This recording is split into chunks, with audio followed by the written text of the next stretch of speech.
Sean todos ustedes bienvenidos a esta nueva entrega, Trastornos Nutricionales en Pediatría.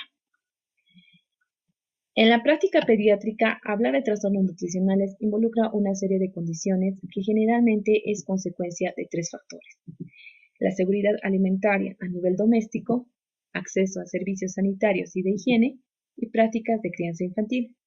Por ejemplo, una madre con recursos económicos que sabe cuidar de sus hijos y a la que se le permite hacerlo, puede utilizar con frecuencia alimentos y los servicios sanitarios disponibles para lograr que sus hijos estén bien nutridos. Pero si una comunidad que dispone de recursos alimentarios y sanitarios, pero la madre no accede a las vacunaciones o no sabe cómo añadir alimentación complementaria adecuadamente a la dieta de sus hijos, estos podrían sufrir desnutrición u obesidad.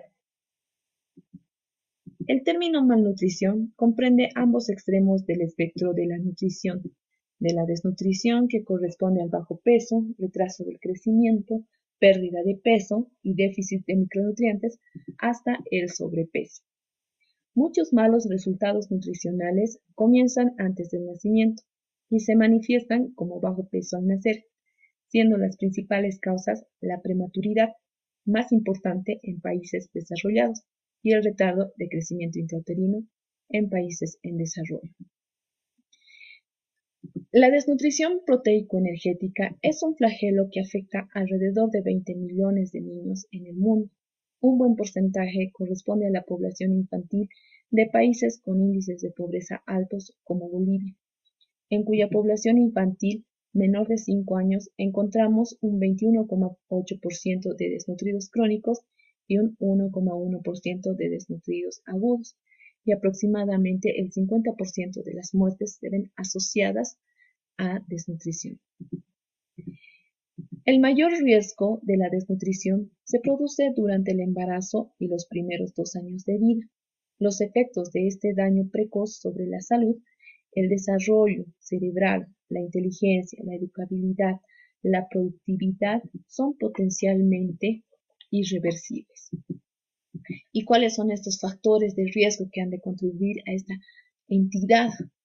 Son mujeres embarazadas y lactantes con deficiente consumo de calorías y proteínas, que además tienen infecciones asociadas no tratadas que causarán el bajo peso al nacer. Madres con poco tiempo para cuidar a sus hijos o de sí mismas durante el embarazo, principalmente cuando trabajan. Madres que desechan el calostro por costumbre o cultura.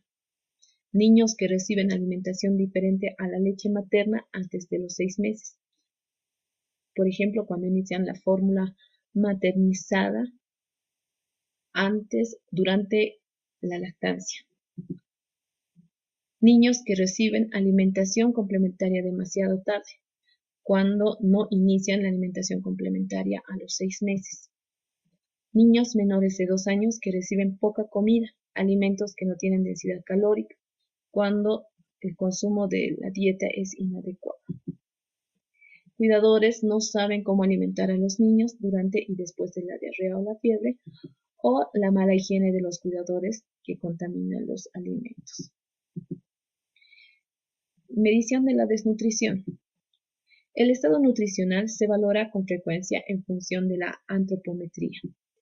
Para esto contamos con los índices de talla para la edad, que nos denotan la malnutrición crónica. Esto nos muestra o refleja el impacto acumulativo de acontecimientos pasados que causan el retraso del crecimiento. Por lo tanto, tendremos un niño pequeño para su edad.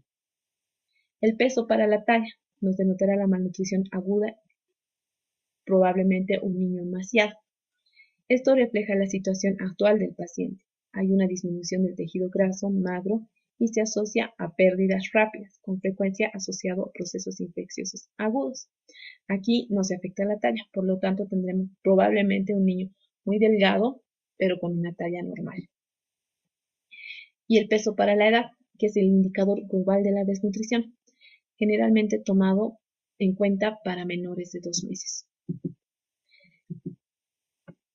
Otras medidas que se pueden utilizar, principalmente en emergencias, es el perímetro de la parte media del brazo. que mide la circunferencia del círculo integrado por el húmero, el paquete nervioso, los músculos bíceps, braquial, tríceps con sus aponeurosis, la grasa subcutánea y la piel. Por consiguiente, resulta idóneo porque refleja los efectos de la malnutrición energético-proteica sobre el tejido muscular y la grasa, así como los excesos de energía acumulada en la obesidad. Otro que debemos tomar en cuenta es el índice de masa corporal, que es relación o índice de Kelep. Es un índice ponderal que relaciona el peso con alguna potencia de altura. Es el más recomendable. Diversos estudios han demostrado que el índice de masa corporal tiene una considerable correlación con la adiposidad en los niños, lo que lo convierte en un índice adecuado de adiposidad para su utilización en pediatría. Y su fórmula es peso en kilogramos sobre talla en metros al cuadrado. Desnutrición aguda grave o desnutrición proteico-calórica. El déficit de un único nutriente es un ejemplo de desnutrición o malnutrición, pero que generalmente se acompaña de un déficit de otros nutrientes. La desnutrición proteico-calórica se manifiesta por una ingesta dietética inadecuada de proteínas y energías, que puede deberse por una ingesta menor a la requerida para el crecimiento normal, o las necesidades del crecimiento son superiores a lo normal. Esto siempre se acompaña de déficit de otros nutrientes, como lo dijimos previamente. Históricamente, se tomaron en cuenta las formas graves de desnutrición, el marasmo, Kwashiorkor, el Kwashiorkor marásmico. Las tres tienen características clínicas y metabólicas diferenciadas, pero también tienen varias características solapadas, como por ejemplo, una baja concentración de albúmina, que con frecuencia se consideraba una manifestación de la desnutrición edematosa, pero también se ha visto que es frecuente en niños con desnutrición no edematosa. Hablemos del marasmo. El marasmo o desnutrición no edematosa con emaciación grave, que es secundaria a la ingesta inadecuada de energía o ingesta inadecuada de energía y proteínas. La falta de ganancia de peso e irritabilidad seguida de pérdida de peso y letargo hasta que se produce la emaciación. Se caracteriza por esos signos de sintomatología. Como aquí podemos ver en la imagen, a ver, acá, la piel, como pueden ver, se ve arrugada y flácida, pierde su turgencia, conforme desaparece la grasa subcutánea. La pérdida de grasa de la zona de las mejillas se produce con frecuencia de forma tardía en la evolución de la enfermedad. Por tanto, la cara del lactante puede mantener una apariencia relativamente normal en comparación con el resto del cuerpo, pero también y finalmente se encoge y se acartona. Los lactantes a menudo presentan estreñimiento, pero pueden tener diarrea del ayuno con deposiciones escasas, frecuentes con moco. Y el abdomen puede estar distendido, como en este caso, o plano, que mostrará un patrón intestinal fácilmente visible. Como pueden ver, existe una atrofia muscular y esto nos llevará a la hipotonía. Conforme progresa la entidad, la temperatura generalmente disminuye por debajo de lo normal y el pulso se ralentiza. En el Kwashiorkor existe una malnutrición edematosa que es secundaria a la ingesta inadecuada de proteínas. Sus manifestaciones iniciales son vagas, se da obnubilación, apatía e irritabilidad, pero cuando el Kwashiorkor es avanzado, existe falta de crecimiento y de energía, pérdida de tejido muscular, aumento de la susceptibilidad a infecciones, vómitos, diarrea, anorexia, flacidez del tejido subcutáneo y edema. El edema generalmente se desarrolla de forma precoz y puede mascarar la incapacidad para ganar peso. Con frecuencia está presente en los órganos internos antes de que se reconozca en la cara y las extremidades. La hepatomegalia puede producirse de forma precoz o tardía en la evolución de la enfermedad. Es frecuente la dermatitis con oscurecimiento de la piel en las áreas irritadas, pero a diferencia de la pelagra, no en las zonas expuestas. Además, puede producirse despigmentación tras la descamación de estas zonas o puede ser generalizada. El pelo es escaso, fino, puede existir a la vez alopecia y existen áreas con pelo oscuro y aparecen mechas rojas o grises a la vez. Cuando ya es un estadio avanzado, se produce el estupor, coma y la muerte. ¿Cuáles son las manifestaciones clínicas de la desnutrición aguda grave? Vamos a ir por segmentos. Por ejemplo, en la cara existirá una cara de luna llena en el kwashiorkor por el edema y una cara simiesca en el marasmo. Los ojos existirá en ambos casos la sequedad ocular, palidez conjuntival, las manchas de Bitot por deficiencia de vitamina A y el edema periorbitario. En la boca se encontrará estomatitis angular, queilitis, glositis, inflamación y hemorragia de encías. Esta última es secundaria a un déficit de vitamina C. Además, también puede haber hipertrofia parotidia. Los dientes. Existe un moteado del esmalte dental y existe también un retraso de la erupción. Por eso es tan importante preguntar cuándo se produjo la erupción de los dientes. El cabello. El cabello es de color mate, escaso, quebradizo, hipopigmentado y existe el signo de la bandera, que son las bandas alternantes de color claro y normal. Y las pestañas son largas. Como dijimos previamente, puede existir alopecia o una disminución del cabello, ser fino y escaso. La piel es generalmente flácida y arrugada en el caso del marasmo y en el kwashiorkor brillante y edematosa. Es seca, puede existir hiperkeratosis folicular o hipopigmentación parchada, erosiones y mala cicatrización de las heridas. A nivel de las uñas puede existir coilonychia, placas unguiales, delgadas y finas, fisuras y crestas. La musculatura. Existe una emaciación muscular clara, especialmente en glúteos y muslos. Puede existir el signo de Chauvet-Stecke o de Trousseau, en caso de existir además hipocalcemia. Los huesos existen deformidades generalmente por déficit del calcio, vitamina D o vitamina C. El abdomen se halla distendido, puede existir hepatomegalia y asociado a un hígado graso y puede haber ascitis. O en el caso del marasmo se puede observar el patrón intestinal. A nivel cardiovascular puede haber bradicardia, hipotensión, disminución del gasto cardíaco, vasculopatía de pequeño vaso. Neurológico, retraso global del desarrollo, pérdida del reflejo rotuliano o aquileo, trastornos de la memoria. Hematológico, palidez, petequias, diátesis hemorrágica y el paciente con desnutrición presenta una conducta de letargia, apatía, se halla irritable, principalmente al ser explorado. Fisiopatología de la desnutrición grave. Existe una variabilidad entre lactantes de los requerimientos de nutrientes y en la composición corporal en el momento en el que se produce el déficit dietético.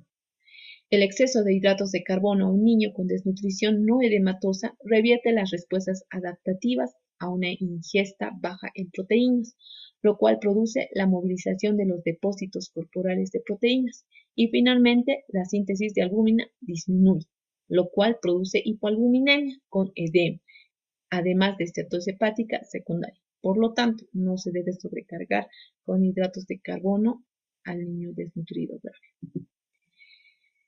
Intoxicación por aflatoxina, así como la diarrea, la alteración renal y la disminución por la actividad del sodio-potasio ATPasa. ¿Cuáles son los rasgos de laboratorio de la desnutrición grave? Los valores del plasma o en la sangre. Lo que debemos solicitar son hemoglobina, hematocritos, recuento de eritrocitos, el volumen corpuscular medio, glucosa, electrolitos y para ver la alcalinidad o la acidez en sangre, las proteínas totales, transferrina, la albúmina, creatinina, proteína C, el recuento del linfocitario, serologías, frotis de sangre, gota gruesa y análisis de las heces. ¿Para qué pedimos? ¿Qué información nos aporta? La hemoglobina, el hematocrito, el recuento de eritrocitos, el volumen corpuscular medio, la información que nos va a dar será para ver el grado de deshidratación y anemia y el tipo de anemia que el paciente está intercurriendo. La glucosa, no olvidemos que en los desnutridos siempre, si es que está hipotérmico, puede haber hipoglicemia. Los electrolitos, puede haber una alteración en los mismos, pudiéndose encontrar hiponatremia, y el sodio nos va a dar incluso el tipo de deshidratación que va a presentar el paciente. Puede haber hipopotasemia o alcalosis o acidosis metabólica. Las proteínas totales, la transferrina y la albúmina, que nos van a dar el grado de deficiencia de proteínas. La creatinina nos denotará la función renal. La proteína C, el recuento linfocitario, las serologías nos van a dar la presencia de infecciones bacterianas o víricas o paludismo, según el área en el que nos encontremos. Y el análisis de las heces, que nos va a dar la presencia o no de parásitos, también dependiendo del área geográfica en la que nos encontremos. El tratamiento de la desnutrición proteico-calórica grave es para hacer el tratamiento debemos tomar en cuenta los 10 pasos, recordar los 10 pasos de la desnutrición, que es la hipotermia, la hipoglicemia, la deshidratación, los micronutrientes, las infecciones, los electrolitos, el inicio de la nutrición, nutrición para recuperar tejidos, la estimulación y la prevención de la recaída. Para cada uno tenemos un tratamiento. En el caso de hipotermia, debemos calentar al paciente, mantener y controlar la temperatura corporal. No olvidemos que ellos generalmente se hallan hipotérmicos, por debajo de 35,5 grados centígrados axilar. La hipoglicemia, debemos controlar la glucemia, aportar glucosa oral o endovenosa, y el aporte será, en caso de que se trate de una hipoglicemia grave, incluso hasta de 5 ml por kilogramo de peso. La deshidratación. Se realizará la rehidratación cuidadosa con una solución oral que contenga menos sodio y más potasio que las mezclas convencionales. Y es aquí donde se utiliza generalmente el Resumal. Los micronutrientes. Se debe aportar micronutrientes a todos los nutrientes. No olvidemos que un malnutrido se haya asociado con un déficit de varios micronutrientes, por lo cual debemos aportar cobre, zinc, hierro, folatos y multivitamínicos. Las infecciones, debemos tratar las infecciones, debemos tratar antibióticos y si el caso lo requiere, antipalúdicos, incluso en ausencia de síntomas típicos, tomando en cuenta siempre el área geográfica. Electrolitos, debemos aportar suficiente potasio y magnesio. El inicio de la nutrición. Debemos mantener una baja carga de proteínas y volumen, porque recordemos que podemos tener un efecto deleterio y en vez de ayudar a nuestro paciente. La nutrición para recuperar tejidos será aportar una dieta rica, densa en energía, proteínas y todos los nutrientes esenciales, que sea fácil de tragar y de digerir. La estimulación. Evitar los efectos psicosociales permanentes del ayuno mediante la estimulación psicomotora. Y la prevención de la recaída como último paso, donde tenemos que empezar de forma precoz e identificar las causas de la desnutrición proteico-calórica en cada paso e implicar a las familias y las comunidades en la prevención de la misma. Acá tenemos las 3 fases que nos menciona el libro de Nelson. Generalmente en varios libros solo vamos a encontrar 2 fases, que es la estabilización y rehabilitación. En Nelson nos habla también de una fase de seguimiento. La fase de estabilización, que comprende de los días 1 hasta el 7º día. ¿Qué es lo que vamos a tratar en la fase de estabilización? La hipoglicemia, la hipotermia y la deshidratación. Además de los electrolitos, vamos a iniciar terapia antibiótica para las infecciones, así no haya síntomas, los micronutrientes y la alimentación prudente, además de que ya iniciamos la estimulación sensorial. En la fase de rehabilitación, que va desde la segunda semana hasta la sexta semana. Esta fase corresponde a que debemos seguir manteniendo ese equilibrio de electrolitos, debemos seguir aportando los micronutrientes, tenemos que seguir con la recuperación del crecimiento, la estimulación sensorial y ya tenemos que prepararlo para el seguimiento. Y la fase de seguimiento, que son las semanas del 7 a la 26, seguimos con la recuperación del crecimiento y la estimulación sensorial del paciente. ¿Qué debemos recordar de todo esto? Que la hipoglicemia y la hipotermia, temperatura axilar menor a 35 grados centígrados rectal o menor a 35,5 axilar, suelen aparecer juntas y son además signos de infección.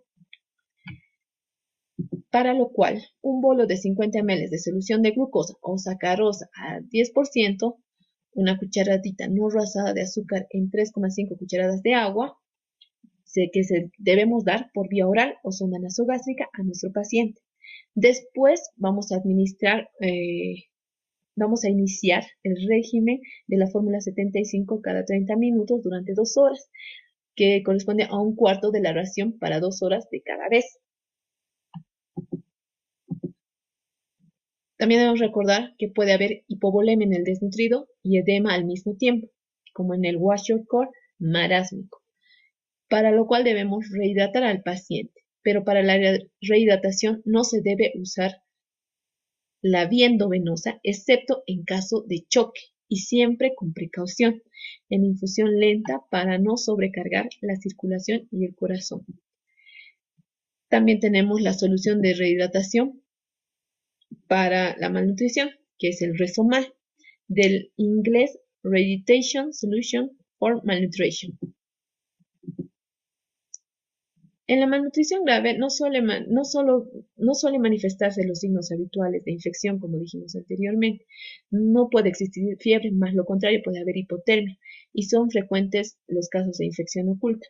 Por lo tanto, en el momento del ingreso, se debe administrar sistemáticamente antibióticos de amplio espectro al paciente. También debemos recordar que todos los niños con malnutrición grave presentan carencias de vitaminas y minerales. Muchos padecen anemia, pero no se debe administrar hierro desde el principio del tratamiento, sino debemos esperarnos a que el niño tenga un buen apetito y empiece a aumentar el peso. Generalmente esto sucederá posterior a la segunda semana. ¿Por qué? Porque el hierro, en vez de mejorarlo, lo puede agravar y puede agravar las infecciones. También debemos administrar lo que es la vitamina A por vía oral el primer día, 200.000 unidades internacionales a los niños mayores de 12 meses y 100.000 unidades internacionales a los niños entre 6 y 12 meses y 50.000 unidades internacionales a niños entre 0 a 5 meses. Otro trastorno de la nutrición es el sobrepeso y la obesidad. Es un problema de salud pública con alto riesgo de complicaciones en la infancia. Existe un aumento de la morbimortalidad a lo largo de toda la vida adulta.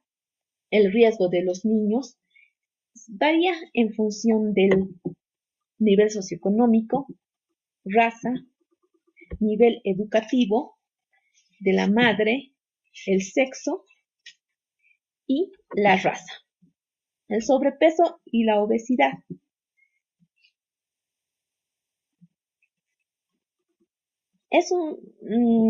La obesidad es un problema global de salud pública, como dijimos, que respeta únicamente regiones de extrema pobreza con escasez crónica de alimentos como África subsahariana y Haití. En el 2005, más de 1.600 millones de personas mayores o igual a 15 años de edad tenían sobrepeso u obesidad según la OMS. La obesidad de los padres se correlaciona con un mayor riesgo de obesidad de sus hijos. Los factores prenatales también influyen en la obesidad, como ser cuando hay una ganancia de peso durante el embarazo, cuando hay mayor peso al nacer, cuando la madre acusada con diabetes gestacional o existe una restricción de crecimiento intrauterino. Los profesionales sanitarios definen la obesidad o el aumento de la adiposidad mediante el índice de masa corporal, que es una excelente aproximación de la determinación más directa de la grasa corporal. En adultos, el índice de masa corporal mayor o igual a 30 significa obesidad y el índice de masa corporal entre 20 a 35 sobrepeso. En niños, la obesidad y el sobrepeso se definen utilizando los percentiles del índice de masa corporal. Niños mayores de 2 años con un percentil mayor o igual a 95%, 95 percentil cumple criterio de obesidad. Entre 85 y 95, el rango de sobrepeso. La etiología. Aunque se trata de un desorden multicausal, la ingesta excesiva de energía y el sedentarismo son los principales desencadenantes de esta entidad. Sin embargo, en su etiología pueden reconocerse factores genéticos, por ejemplo, una mutación del gen FTO, del INSIT2, un déficit de la leptina, trastornos como por ejemplo el Prader-Willi, que es un trastorno genético. Factores sociales, factores culturales y factores psicológicos. La comorbilidad de la obesidad se produce durante la infancia, la adolescencia y persisten durante toda la vida adulta. La comorbilidad más inmediata incluye la diabetes tipo 2, la hipertensión, la hiperlipemia, la estetosis hepática no alcohólica y la resistencia a la insulina, que aumenta cuando se incrementa la adiposidad y afecta de forma independiente al metabolismo lipídico y a la salud cardiovascular. Si bien en pediatría aún no está definido lo que es el síndrome metabólico, se debe conocer el mismo según que se toma en cuenta en mayores de 10 años, donde se tomará en cuenta el perímetro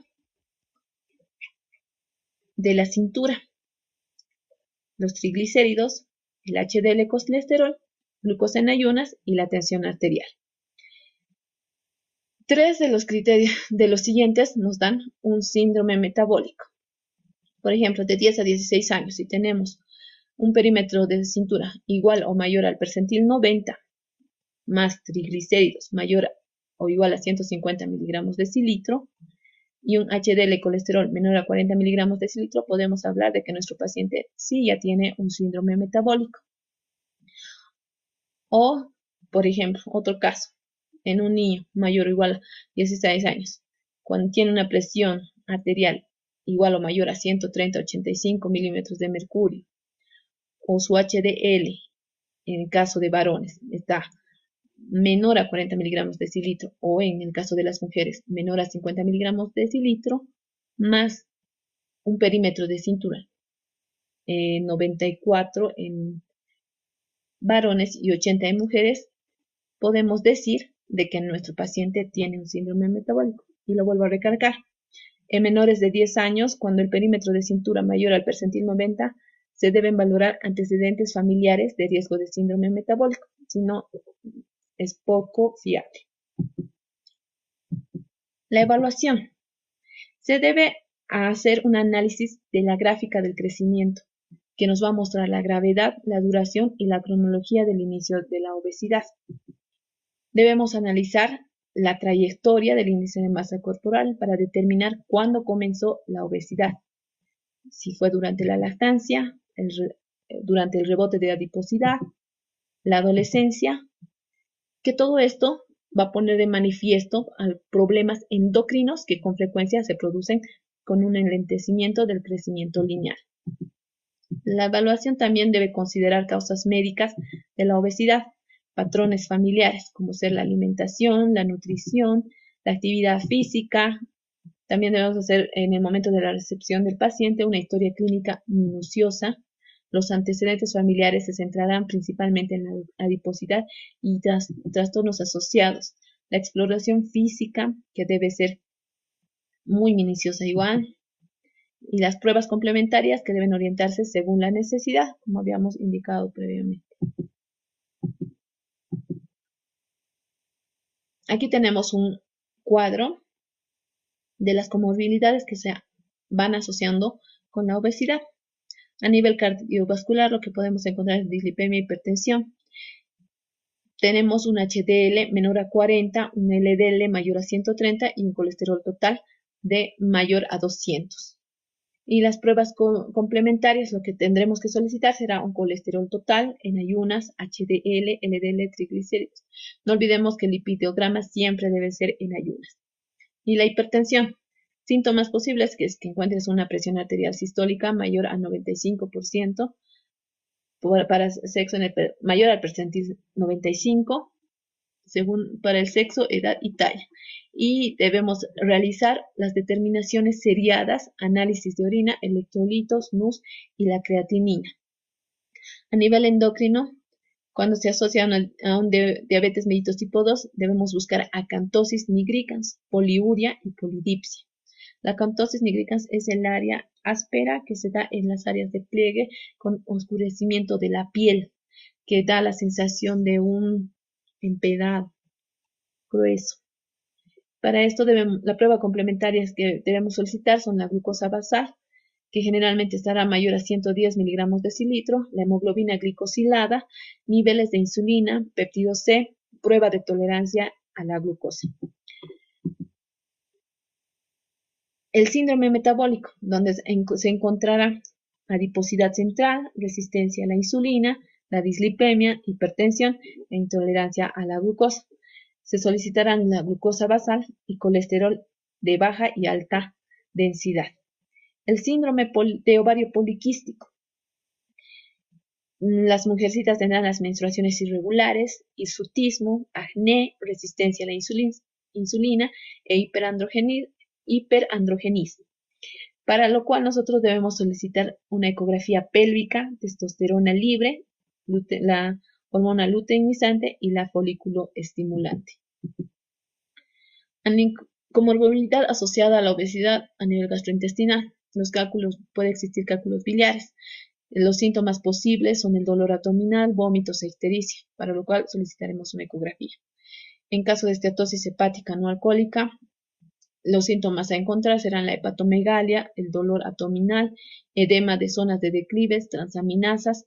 Puede progresar incluso esta entidad a fibrosis y cirrosis, para lo cual nosotros necesitamos un perfil hepático, además de ecografías, probablemente una tomografía computarizada o una resonancia magnética. A nivel neurológico, puede evidenciarse o asociarse a un pseudotumor cerebral que nos dará cefaleas, trastornos visuales, papiledemas.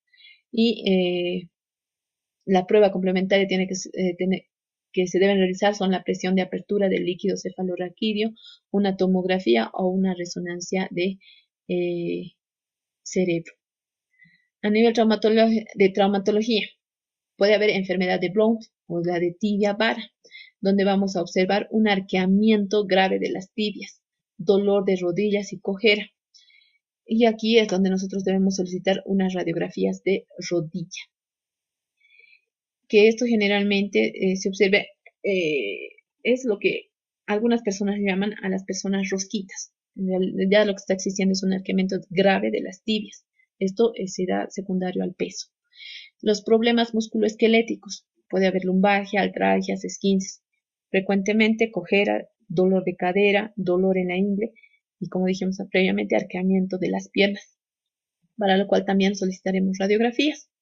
Y por último, las epifisiólisis de la cabeza femoral, que es dolor de cadera, dolor de la rodilla, la cojera y disminución de la movilidad de la cadera, para lo cual se solicitarán igual radiografías de las caderas.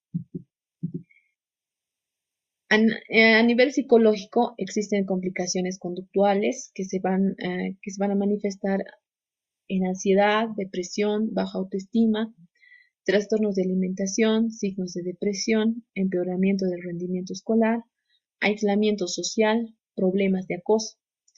Las pruebas que se deben realizar son valoraciones subjetivas del estrés y de la depresión. A nivel pulmonar, el asma, que se manifiesta con disneas, sibilancias, tos, intolerancia al ejercicio, para lo cual nosotros solicitaremos pruebas de función pulmonar, flujo máximo, U otro problema que nos puede ocasionar es el apnea obstructiva del sueño, cuyos síntomas serán los ronquidos, apnea, sueño inquieto, problemas conductuales, por lo que es necesario solicitar una polisomnografía para ver si hay hipoxia, electrolitos. ¿Cómo vamos a intervenir? La intervención satisfactoria de la obesidad es un desafío y sus resultados son mejores si se emplean abordajes multimodales para lograr un cambio sustancial en el estilo de vida. Normalmente funciona un consejo nutricional, donde se debe dar una dieta donde haya una baja ingesta de calorías. El ejercicio adecuado para la edad y para el peso del paciente. No todos los ejercicios son adecuados para todos los pesos. Y los abordajes cognitivos conductuales o también las estrategias psicológicas, como ser la dieta del semáforo. ¿Cuál es la dieta del semáforo? Esta se centra en calidad, tipo de alimento y cantidad. La característica, por ejemplo, hay 3 alineamientos: alimentos en verde, alimentos en amarillo y alimentos en rojo. La calidad de los alimentos en verde es la mejor, baja en calorías, ricas en fibra, bajos en grasa y densos en nutrientes. ¿Qué tipo de alimentos tenemos en los alimentos en verde? Que son las frutas y las verduras. La cantidad es ilimitada, puede el niño comer lo que quiera. En los alimentos en amarillo, su calidad es que son densos en nutrientes, pero también son ricos en calorías y grasas. Este tipo de alimentos, ¿cuáles son? Las carnes magras, los lácteos, cereales y los almidones. La cantidad que debe consumir el paciente tiene que ser limitada. Los alimentos rojos, la calidad son ricos en calorías, azúcares y grasas. ¿Qué tipo de alimentos son estos? Carnes, grasas y alimentos fritos. La cantidad infrecuente o mejor para el paciente, evitados. Como mencionamos previamente, también existe un déficit de micronutrientes, por lo tanto, vamos acá a hablar de las deficiencias y excesos de las vitaminas.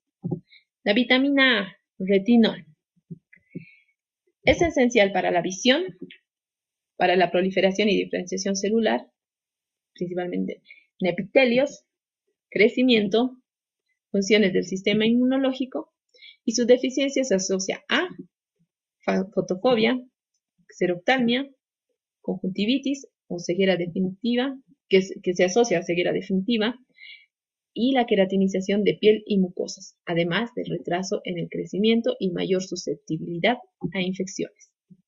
Su exceso nos dará anorexia, crecimiento lento, sequedad y agrietamiento de la piel, además de hepatosplenomegalia, edema, dolor en huesos largos, fragilidad ósea, alopecia, hipertensión intracraneana, carotenemia, y en embarazadas puede ocasionar malformaciones fetales.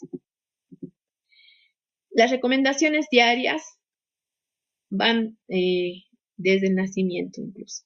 Desde el 0 a 1 año recibe 400 a 500 microgramos, a los 3 años 300 microgramos, de 4 a 8 años puede recibir 400 microgramos, de 9 a 13 años 600 microgramos y de 14 a 18 años 900 microgramos en el varón y 700 microgramos en la mujer.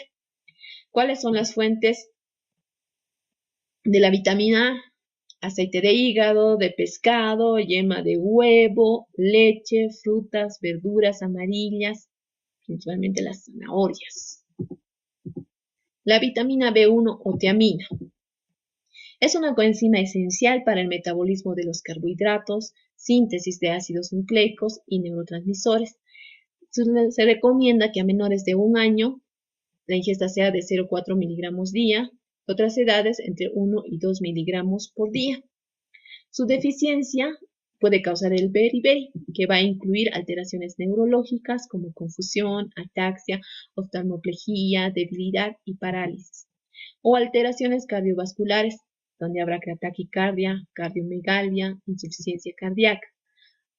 También puede haber anorexia, edema e emaciación. El síndrome de anemia megaloblástica dependiente de tiamina es otra de sus características que generalmente se han visto en países orientales. No se almacena, por tanto las cantidades excesivas se eliminan. ¿Dónde se encuentra la vitamina B1 o tiamina? En cereales, vísceras, carnes magras, leguminosas, almendras, nueces. Hablemos de la vitamina B2, la riboflavina. Es esencial para el metabolismo de sustratos de energía. Está recomendada en lactantes 0,3 miligramos día y en niños de 0,6 a 1,2 miligramos día. Su deficiencia puede causar glossitis, fotofobia, lagrimeo, vascularización corneal, retraso del crecimiento y queilositis. No se almacena tampoco y las cantidades excesivas se eliminan. Se encuentran en el hígado, cereales, vísceras, carnes, productos lácteos, aves, verduras.